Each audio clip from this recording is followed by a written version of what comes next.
MotorWeek is made possible by Auto Value and Bumper to Bumper and TireRack.com. But let's start things off with a car that first saw the light of day as something called Project GM20. It was also known as the N car, but now it has its own name, the Oldsmobile Calais. Pontiac and Buick have their own versions of the N car, but we picked the Olds Calais for our road test for two reasons. For one thing, all of these downsized front-wheel drive coupes are going to be built at Oldsmobile's home assembly plant in Lansing, Michigan.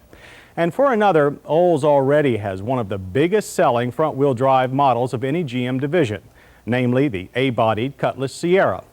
So the Olds management has a lot of work cut out for them. Not only are they building everybody's N cars, but they also have to try and push the Calais to the top of the N car heap. That's a tall order, so let's see how they're doing. There's a strong family resemblance between the front-drive Calais and Oldsmobile's other products. They took the Calais' name from last year's top-line Cutlass Supreme, and the thinly ribbed grille and closely grouped headlights are right from the Sierra. And while it may be that the sloping hood, glass-laden passenger compartment, curved yet formal roof, and high trunk profile are more accentuated on the Calais than any Olds before it, the stylist still couldn't resist adding unmistakable Omega-like taillights. Of course, it's all part of the marketing plan. Olds is after the younger, upwardly mobile, import-oriented buyer, while not wishing to offend their traditional clientele with anything too radical. Since their first-year sales target is a hefty 144,000 units, they'd better get it right. Underneath its skin, the Calais shares all major and almost all minor components with its in-car cousins. Its GM20 chassis is of the unitized variety, with a wheelbase of 103.4 inches, slightly shorter than the A-car Sierra and slightly longer than the J-car Forenza, on which it is loosely based. The suspension is also familiar.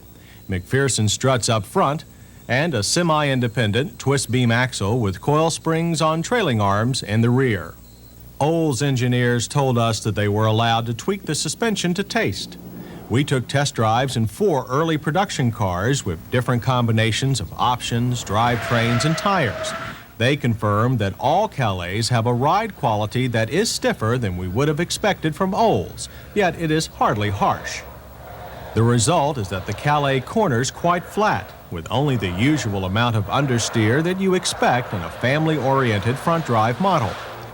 But the turning circle showed the limitation of putting both steering and power parts on the front wheels. We consider 36 feet from curb to curb a bit oversized for a compact. Power for the Calais is also expectedly the same as the Somerset Regal or the Grand Am. With a 5-speed manual or 3-speed automatic, Pontiac's reworked 2.5-liter Iron Duke, now called the Tech 4, is standard. Output is 92 horsepower and 132 pounds of torque. Optional, with the automatic only, is the much more interesting 3-liter Buick V6. With that one, you get 120 horsepower and 150 pounds of torque. That gives the V6 Calais quite commendable performance, given its weight of 2,700 pounds. 0 to 60 is 11.4 seconds. The quarter mile, 18.2 seconds at 77. Both above average for non-performance cars. And even under the EPA's lowered fuel economy estimates, the V6's rating is a good 20 city and 26 highway. The standard 4-cylinder manual drivetrain should deliver about 20% more economy. Inside, the Calais is again a mixture of moods, sporty but not racy. A driver instrument pod protrudes from a deeply recessed dash. And all models come with a well-integrated shift console.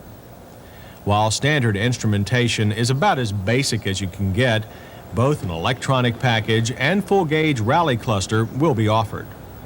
And we applaud the trend towards pod-mounted controls instead of multi-function steering wheel stalks. On the Calais, it works fine. But here's a curiosity: this armrest storage box. When you pull up the parking brake, the entire unit pivots out of the way. Looks dumb at first, but on other N cars, the storage box is smaller or non-existent, thanks to the placement of the parking brake handle.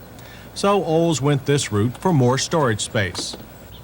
The seats are well padded and offer above average side and lower back support, and they also recline. The passenger side bucket slides forward for easy access to the rear. That back bench can accommodate 3 in a pinch. While everyone thought the backrests were too upright, the formal roofline provides good headroom. At least the trunk is deep, quite wide, and completely flat. Our bags fit easily, even if we did find the lip too high and lid opening a bit short from front to rear. There are also few cars with a base price of $8,500 that ride quieter than the Calais. 55 mile/hour noise level is only 66 decibels. So our overall conclusion is that the Calais, and for that matter the entire in-car project, is the best executed small car yet from General Motors. The 4-door sedan version coming next year should make it even more interesting. Our test Calais were solid, with very good power and handling for their missions. Well thought out creature comforts and only a few small design compromises to dampen our enthusiasm. So we have to say that right from the start, the Oldsmobile Calais should be much more than just a nominal success.